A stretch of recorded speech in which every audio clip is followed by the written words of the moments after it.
शायद आज का ये स्टोरी देखो। तो हमारी स्टोरी का शुरुआत होता है हमारे मेन कैरेक्टर हॉरिस डैनबी से, जो कि 50 साल का एक अनमैरिड मैन था। सोसाइटी ने उसे एक दर्जा देके रखा हुआ था कि वो बहुत ही अच्छा और ऑनेस्ट इंसान है, जो कि अपने हाउसकीपर के साथ रहता है। और हॉरिस का हाउसकीपर हमेशा ही उसके हेल्थ के बारे में सोचता रहता था। बट इससे तुम ये मत अंदाजा लगा लेना कि लाइक हॉरिस को एक बीमारी, शुक्ला पतला सा इंसान है।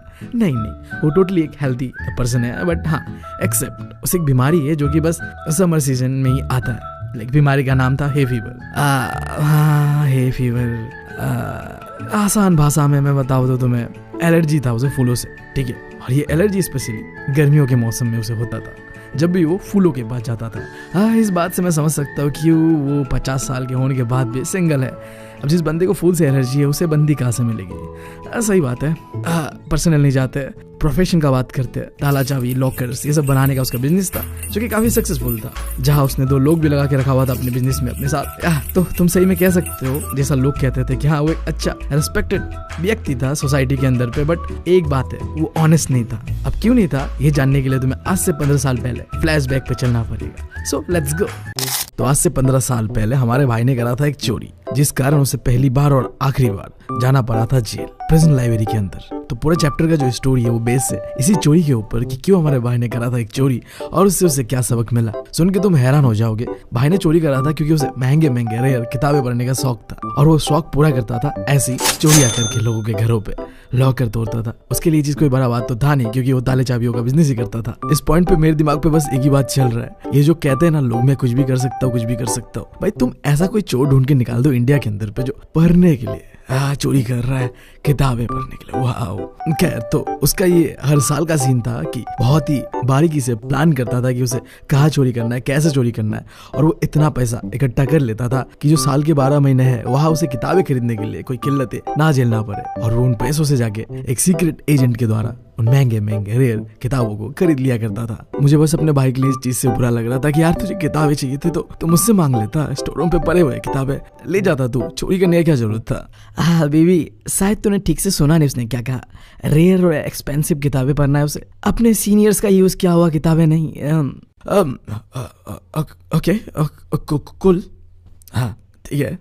खैर, बैक टू द स्टोरी। गर्मी का मौसम था, जुलाई का महीना था, और हमेशा की तरह हमारे भाई ने इस साल भी चोरी करने का फुल प्लान तैयार रखा हुआ था। लगभग 2 हफ्ते से वो एक घर को स्टडी कर रहा था, जो कि इंग्लैंड का एक जगह है शॉर्ट ओवर ग्रेंज पे। शॉर्ट ओवर जगह का नाम है, ग्रेंज इज लाइक गाँव वाला इलाका है कुछ, ठीक है। तो उस घर के बारे में हर एक छोटा से छोटा डिटेल उसे पता था। लाइक वहाँ कितने रूम्स है, वहाँ का इलेक्ट्रिक वायरिंग्स, रास्ता कहाँ से कहाँ जाता है, गार्डन्स के बारे में। यहाँ तक कि उसे ये भी पता था कि उस घर के अंदर पे 2 काम करने वाले लोग हैं और वो आज मूवी देखने जाने वाले हैं, और जो फैमिली या ओनर कह सकते हो वो इस समय लंदन पे। उसने अपने आंखों से देखा कि वो दोनों सर्वेंट मूवी देखने जा रहे थे, और देख के उसके दिल पे लड्डू फूटता है। अब मुझे समझ आ रहा है कि क्यों मेरी मॉम मुझे घर पे अकेला छोड़ के जाना नहीं चाहती है। मॉम को भी ये लगता है कि मुझे घर पे अकेला छोड़ के जाना और चोर को दावत देना बराबर बात है।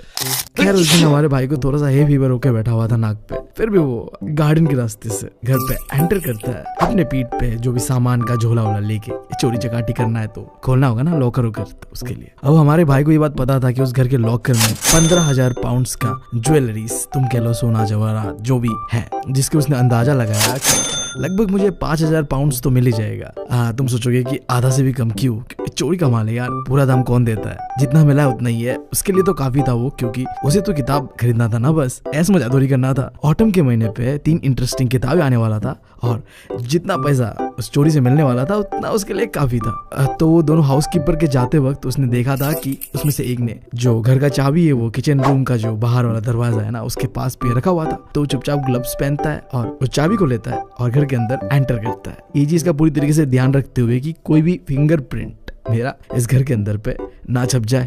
अब किचन के अंदर एंटर करते देखता है कि एक छोटा सा कुत्ता, प्यारा सा कुत्ता, जो कि हमारे भाई को देख के थोड़ा सा शोर करता है और एक फ्रेंडली वे पे उसके पास आ रहा होता है। अब जैसे कि मैंने तुम्हें पहले ही बताया था कि हमारे भाई हॉरिस को इस घर के चप्पे चप्पे के बारे में पता है, तो उसे ये भी पता है कि जो लॉकर कह लो या जो भी है तिजोरी, वो ड्राइंग रूम पे है। एक बेकार सा पेंटिंग है उसके पीछे जो है लॉकर है। वो ड्राइंग रूम पे जाता है और पेंटिंग्स को देख के मन में ये सोच रहा होता है, लाइक क्या हो अगर मैं बुक्स को कलेक्ट करने की जगह पेंटिंग्स को कलेक्ट करने लगूं। फिर उसे याद आता है, अपना औकात दिखता है कि ओ माय गॉड, मेरा घर तो बहुत छोटा है, इतने सारे पेंटिंग्स चोरी करके रखूंगा कहाँ मैं, ना मुझे तो किताबें ही कलेक्ट करने का शौक रखना चाहिए। अब देखो सीन सही है, चोरी करने के लिए तैयार है भाई हमारा, बट एक दिक्कत है यहाँ पे। उस रूम के अंदर पे जो टेबल था वहाँ पे एक फ्लावर पॉट बर्तन में रखा हुआ था। अब तुम्हें मैंने पहले बताया था कि इस बंदे को फूल से एलर्जी है, तो अब उसके नाक पे क्या हो रहा था, थोड़ा सा गुदगुदी सा हो रहा था और उसने थोड़ा बहुत छींकना शुरू कर दिया था। यानी कि तुम देखो उसका जो है फीवर एलर्जी है वो अब उसे दिक्कत देने लगा था। तुम सोच के देखो ना यार, चोरी करने आए हो, अब तुम छींक रहे हो, शोर शराबा मचा रहे हो, अब पकड़े जाओगे ना। खैर जो भी हो, वो अपने बैग से सामान वामान निकाल रहा था चोरी करने के लिए, उस तिजोरी को तोड़ने के लिए। उसके पास लगभग 4 घंटा था, क्योंकि 4 घंटे बाद वो जो सर्वेंट थे वो वापस आने वाले थे। तो इन 4 घंटे में ही उसे अपना काम निपटाना था, वरना तो भाई साहब पकड़ा जाएगा वो। बट यहाँ पे डरने जैसा कोई बात था नहीं, क्योंकि हमारा भाई यार लॉकर सेफ खोलने में एक्सपर्ट है। उसने अपने जिंदगी भर यही तो किया है, ताले चाबियों का बिजनेस है उसका। और उस घर का जो अलार्म सिस्टम था, जिससे कोई चोर और या फिर आउटसाइडर आ जाए तो पता करे, वो सिस्टम भी बहुत बेकार था। बस एक वायर को काटना था, जो कि उसने काट दिया था, और अलार्म सिस्टम को भी बंद कर दिया था। बस देरी इस बात का था कि इस लॉकर को खोलना है, चोरी करना और घर से निकलना है। बट हाँ, उसका चीख वो दिक्कत दे रहा था, शोर मचा रहा था, क्योंकि सामने पे फूल था और उसे फूल से एलर्जी था। इन सारी चीजों के बीच उसके दिमाग पे एक ख्याल आता है, मन ही मन वो सोच रहा था एक बात, ये अमीर लोग जिनके पास महंगे महंगे चीजें अपने घर पे होते हैं, वो कितने बेवकूफ होते हैं। एग्जाम्पल के लिए इस घर के ओनर को ही देख लो, जिसने चोर को दावत देने के लिए अपने घर के बारे में हर एक छोटा से छोटा डिटेल मैगजीन आर्टिकल पे दिया हुआ था। और ये वही मैगजीन आर्टिकल था जिसे हमारे हॉरिस डेनबी ने पढ़ा हुआ था। उस मैगजीन आर्टिकल के अंदर पे डिटेल में इस घर के कितने रूम्स है, उनका पिक्चर्स, सारी चीजें दिया हुआ था। इनफैक्ट जो राइटर था उस मैगजीन का, उसने तो ये तक मेंशन करा हुआ था कि इस घर के अंदर पे एक पेंटिंग है और उस पेंटिंग के पीछे लॉकर है। समझ रहे हो भाई साहब, चोर को खुला दावत दिया जा रहा था कि भैया देखो, चोरी करना है तो भाई यहाँ आके कर लेना। खैर बैक टू प्रेजेंट, और इस भाई के पास मौका था, दस्तूर था, बस चोरी करना था। अब बट एक दिक्कत था, उसके नाक पे थोड़ा दिक्कत दे रहा था उसका जो एलर्जी है, हे फीवर। तो इसे रोकने के लिए उसने नाक पे एक रुमाल बांधा एंड अपना काम को अंजाम देने के लिए आगे बढ़ पड़ा। बट उसी समय दरवाजे की ओर से एक आवाज गूंजता है। तो क्या है ये, कोई मामूली सर्दी जुकाम या है फीवर? तो इससे पहले कि हमारा भाई हॉरिस डेनबी कुछ सोच विचार कर पाता, उसके मुंह से खुद ही निकल जाता है कि हे फीवर, और साथ ही साथ वो एक जोर का चीख भी मारता है। फिर वो अनजान वॉइस सामने से रिप्लाई देती है, तुम इस बीमारी को ठीक कर सकते हो एक स्पेशल ट्रीटमेंट के साथ, अगर तुम्हें पता हो कि किस प्लांट ने तुम्हें ये बीमारी दिया है। मुझे लगता है कि तुम्हें डॉक्टर के पास जाना चाहिए अगर तुम अपने काम को लेकर सीरियस हो, क्योंकि तुम्हारे इस चीखने की वजह से मैं ऊपर से शोर सुन के नीचे आई। अरे यार, फ्री का एडवाइस देने वाले लोग मुझे यार बहुत पसंद है। ये फ्री का एडवाइस देने वाले लोग, मैं तो चाहूंगा यार तुम लोग ना फ्री का एडवाइस की जगह अपना प्रॉपर्टी हमारे नाम कर दो, और ज्यादा अच्छा फील होगा, मतलब मोटिवेटेड फील होगा हमें। खैर फ्री का एडवाइस तो मिल चुका था हमारे भाई को, बट ये एडवाइस दिया किसने था, कौन था वो अनजान वॉइस? तो एक औरत दरवाजे के पास से आती है, उसके बगल में ही उस घर का जो कुत्ता था सैरी, वो उसे प्यार से चाट रही थी। मतलब समझ रहे हो कुत्तों का काम क्या होता है, प्यार बरसाना। और वो जो लेडी थी ना, बहुत जवान थी, खूबसूरत थी, और लाल ड्रेस। भाई साहब तुम्हें पता है लड़कियां लाल ड्रेस पे कितनी फीलिंग्स को कंट्रोल पे रखते हैं। बाकी मैं सही बता रहा हूँ, सारे ड्रेसेस एक तरफ, बट ये लाल ड्रेस पहनने वाले जो बंदियां होती है ना भाई साहब, मैं पिघल जाता हूँ इनको देख के।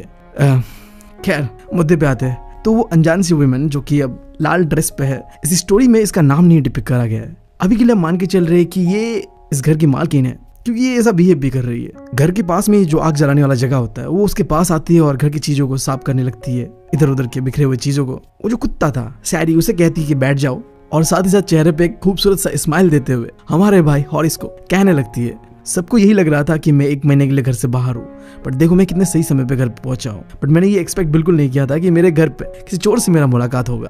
अब उस औरत के ऐसे बातों से ना हॉरिस डेनबी के अंदर एक मोटिवेशन, एक होप सा जगता है कि यार ये बंदी ना मुझसे डर नहीं रही है। हाँ सरप्राइज है जरूर कि मैं कैसे आ गया उसके घर पे बिन बुलाए मेहमान की तरह। तो शायद मेरे पास एक मौका है कि अगर मैं उसे थोड़ा बहला दूं, फुसला दूं, तो मैं इस सिचुएशन से आसानी से निकल सकता हूँ। और वो कहता है आगे से रिप्लाई करते हुए, मैंने भी एक्सपेक्ट नहीं किया था कि मुझे फैमिली के किसी मेंबर से मिलना पड़ेगा, वो भी ऐसी सिचुएशन पे, क्योंकि यू नो द सिचुएशन, चोरी करने आया हुआ है भाई। और आगे एक हसीना बंदी भाई सब, वो भी लाल ड्रेस पे। बंदी आगे से रिप्लाई करती है कि हाँ तुम्हारे लिए काफी मुश्किल रहा होगा, है नहीं? अब तुम क्या करोगे?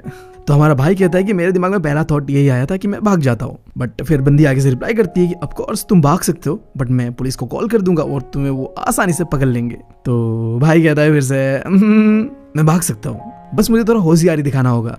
पहले मैं टेलीफोन का वायर को कट कर दूंगा एंड देन मैं कुछ ऐसा कर दूंगा तुम्हारे साथ कि तुम कुछ घंटे तक कुछ कर ही ना पाओ, और कुछ घंटे मेरे लिए काफी रहेगा अपने मकसद को अंजाम देने के लिए। अब आगे से लड़की कहती है कि तुम मुझे हर्ट करोगे? तो यहाँ पे हमारा भाई थोड़ा सा पॉज लेता है और कहता है कि नहीं मैं तो बस तुम्हें डरा रहा था, हर्ट नहीं करूंगा तुम्हें। अब वो बंदी भी कम नहीं थी, आगे से कहती है हाँ बट तुम मुझे डरा नहीं पाए। और वो हमें साफ साफ दिख रहा है भाई, चोर के साथ 1-to-1 कन्वर्सेशन चल रहा है, तो मतलब बंदी तो बिल्कुल नहीं डरी है। अब हमारा भाई हॉरिस कहता है कि अच्छा यही रहेगा कि अगर तुम मुझे जाने दो, है ना।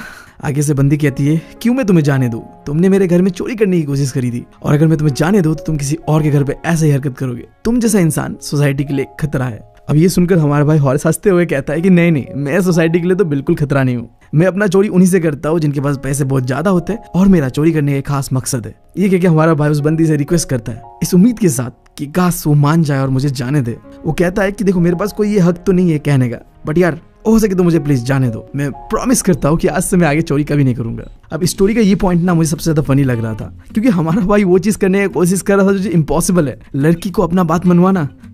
अबे यार क्या करने की कोशिश कर रहा है भाई तू। और दूसरा भाई कह रहा है कि मैं चोरी नहीं करूंगा। एक चोर अगर कहता है कि मैं चोरी नहीं करूंगा ना, तो उससे बड़ा झूठ और कुछ हो ही नहीं सकता। अब मैं क्यों ऐसा कह रहा हूँ कहानी के अंत में तो पता चल जाएगा। खैर स्टोरी पे आगे आते हैं। अब जो भी हॉरिस डेनबी ने कहा था ना, वो बंदी आगे से ध्यान से सुनती है और पास आके कहती है कि तुम बहुत डरते हो ना जेल में जाने से, और फिर थोड़ा और पास आती है, यहाँ क्या रोमांस चल रहा है भाई, और कहती है वो डायलॉग जो हर लड़की का फेवरेट डायलॉग होता है, I always like the wrong kind of people.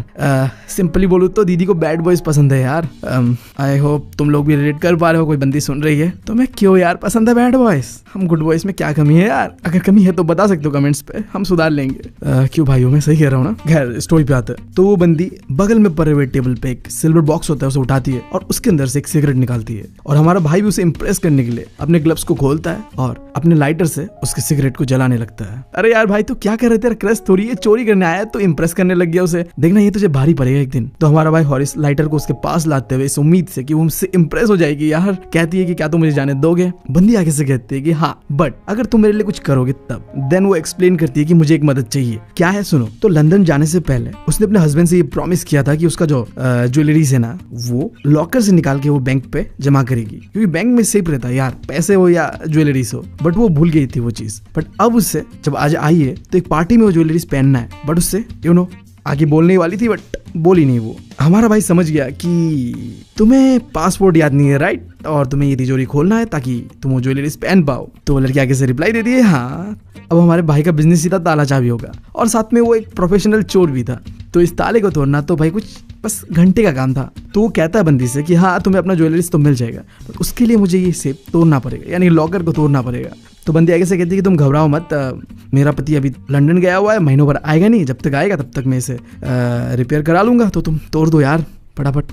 और इसके बाद हमारा भाई काम पे लग जाता है, और विदिन अ आवर वो उस ताले को तोड़ के ज्वेलरी को उस लेडी के हाथ पे देके वो रफू चक्कर हो जाता है खुशी खुशी। और ऐसे ही 2 दिन वो उस लेडी का जो प्रॉमिस था कि मैं अब आगे से चोरी नहीं करूंगा वो निभाता है। बट 3rd डे का सुबह सुबह ही उसे बहुत ज्यादा क्रेविंग होने लगता है उसके महंगे महंगे किताबों का। मैंने बताया था कि चोर है यार, उसके बातों का भरोसा कर नहीं सकते तुम। अगर उसने कहा कि चोरी नहीं करूंगा तो ऐसा होगा नहीं, चोर अगर चोरी नहीं करेगा तो कौन करेगा। हाँ उसके बातों का भरोसा हम कर नहीं सकते। तो उसका क्रेविंग उसे मजबूर करता है उस किताबों के लिए, और वो सोचता है कि भाई ऐसे तो नहीं बैठ सकता मैं, मुझे चोरी करना पड़ेगा, जिसके लिए अब उसे फिर से एक तिजोरी तोड़ने का प्लानिंग करना पड़ेगा। बट दुख की बात यह है ना कि उसे प्लानिंग बनाने का मौका ही नहीं मिलता, क्योंकि उसी दिन लगभग 12 बजे के आसपास दोपहर का समय होता है, पुलिस उसके घर पे आती है, उसे अरेस्ट कर लेती है। और भाई हमारा सदमे में, हाँ मैंने तो चोरी करी नहीं भाई, मुझे क्यों अरेस्ट कर रहे हो। वो कहता है कि मैंने तो तिजोरी खोल के वो ज्वेलरीज उस ओनर के वाइफ को दे दिया था, वो लाल ड्रेस वाली औरत, और कौन।